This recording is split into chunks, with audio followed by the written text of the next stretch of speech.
ഇത് നിങ്ങളുടെ യൂട്യൂബ് വീഡിയോൻ്റെ ചുവട്ടിൽ വന്നൊരു ചോദ്യമാണ്. വാദം, കഫം, പിത്തം ഈ ഒരു അന്ധവിശ്വാസത്തിന്റെ പുറത്തുണ്ടാക്കിയ ഒരു ചികിത്സാ രീതി എങ്ങനെയാണ് സയൻസ് ആവുക? വാദം, പിത്തം, കഫം എന്നത് ആയുർവേദ ശാസ്ത്രത്തിന്റെ ബേസാണ്. അതിനനുസരിച്ചിട്ട് ഓരോ വ്യക്തിക്കും വ്യത്യസ്തമായ മരുന്നുകളാണ് ആയുർവേദത്തിലുള്ളത്. മോഡേൺ മെഡിസിൻ്റെ ബേസ് എന്താണ്? മോഡേൺ മെഡിസിൻ അങ്ങനെ ഒരു ബേസും ഇല്ലല്ലോ. ഇതിനെ വളരെ എളുപ്പത്തിൽ എനിക്ക് തന്നെ എതിർക്കാൻ പറ്റും. കാരണം സയൻസ് എന്ന് പറയുന്നത് ആവർത്തനങ്ങളിൽ നമുക്ക് ഒരേ റിസൾട്ട് കിട്ടുമ്പോഴാണ് നമ്മളതിനെ ശാസ്ത്രം അല്ലെങ്കിൽ സയൻസ് എന്ന് പറയുന്നത്. അപ്പോൾ ഒരേ മരുന്ന് വ്യത്യസ്തമായ വ്യക്തികളിൽ കൊടുക്കുമ്പോൾ ഒരേ റിസൾട്ട് കിട്ടുന്നത് കൊണ്ടാണ് വെച്ചാൽ നമ്മൾ ആയുർവേദത്തിനൊരു ബേസ് ഉണ്ട് എന്നും അലോപ്പതിക്ക് ഒരു ബേസ് ഇല്ല എന്നും ഡോക്ടർ പറയുമ്പോൾ ഇങ്ങനൊരു ചോദ്യം അവിടെ വരും. അവിടെ ബേസ് ഉള്ളത് കൊണ്ടാണല്ലോ അവർക്ക് കൃത്യമായ റിസൾട്ട് കിട്ടുന്നത്.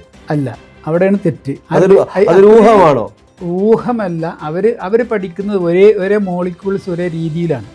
നമ്മളിത് അങ്ങനല്ല. വ്യക്തിയെ ഓരോരുത്തരും വ്യത്യസ്തമായ രീതിയിലാണ് ഞങ്ങൾ മനസ്സിലാക്കിയെടുക്കുന്ന ആയുർവേദം. അവിടെയാണ് ആയുർവേദത്തിന്റെ വിജയം.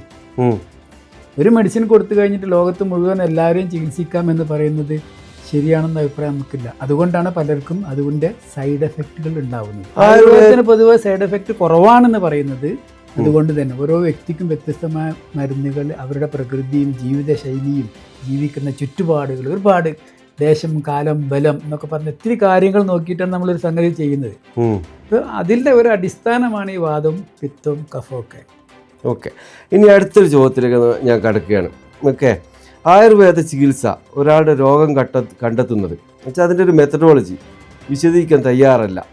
മനുഷ്യ ശരീരം സ്കാൻ ചെയ്യാതെ, ബ്ലഡ് ടെസ്റ്റ് ചെയ്യാതെ, അല്ലെങ്കിൽ ഇത്തരം ഏതേതരം ടെസ്റ്റുകൾ ചെയ്യാതെ എങ്ങനെയാണ് രോഗം കണ്ടുപിടിക്കുക? ഈ പറഞ്ഞ ടെസ്റ്റുകളൊക്കെ വന്നിട്ട് ആഴ്ചകളോ അല്ലെങ്കിൽ മാസങ്ങളോ ഒക്കെ ആയ പോലെ ഉള്ളൂ എന്ന് പറഞ്ഞാൽ ആയുർവേദത്തിൽ അതൊക്കെ ഉണ്ടാവുന്നതിൻ്റെ എത്രയോ നൂറ്റാണ്ടുകൾ, 10,000-കണക്കിന് വർഷങ്ങൾക്ക് മുമ്പ് ഇത് മനസ്സിലാക്കാനുള്ള നാഡീ പരിശോധനകൾ, മറ്റ് പരിശോധനകളൊക്കെ പറഞ്ഞ് ചെയ്യുന്ന കാര്യങ്ങളാണ്. അപ്പോൾ അവിടെ രണ്ട് ചോദ്യം.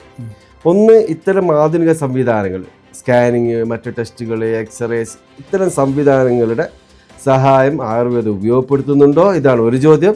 രണ്ടാമത്തത്, ഇതിൻ്റെ ആവശ്യമില്ലാതെ തന്നെ ഞങ്ങൾക്ക് ഇതൊക്കെ കണ്ടുപിടിക്കാനുള്ള കഴിവുണ്ട് എന്ന അവകാശവാദം ഉണ്ടോ?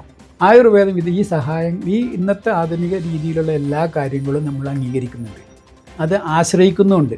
കാരണം എൻ്റെ അടുത്തൊക്കെ വരുന്ന പേഷ്യൻസ് അധികവും ഈ എല്ലാ ചികിത്സകളും കഴിഞ്ഞിട്ടുള്ള കെട്ടുകളും കൊണ്ടാണ് വരുന്നത്, റിപ്പോർട്ട്സാണ് വരുന്നത്. ഈ റിപ്പോർട്ട്സ് എല്ലാം വെച്ചുകൊണ്ടാണ് നമ്മൾ അവർ അവലോകനം ചെയ്യുന്നത്. അതോടൊപ്പം നമ്മുടെ മെത്തേഡ് അനുസരിച്ചുള്ള പരിശോധനയും നടത്തും. ഇത് രണ്ടും നമ്മൾ ഏകദേശം ടാലി ആകുന്ന രീതിയിലേക്ക് ആക്കി. അത്തരം റിപ്പോർട്ടുകൾ ഇല്ലാതെ രോഗികൾ വന്നു കഴിഞ്ഞാൽ റിപ്പോർട്ട് എടുക്കാനായിട്ട് നമ്മൾ റെഫർ ചെയ്യും. ഇത്തരം റിപ്പോർട്ടുകൾ എടുക്കാൻ വേണ്ടി പറയും. യെസ്.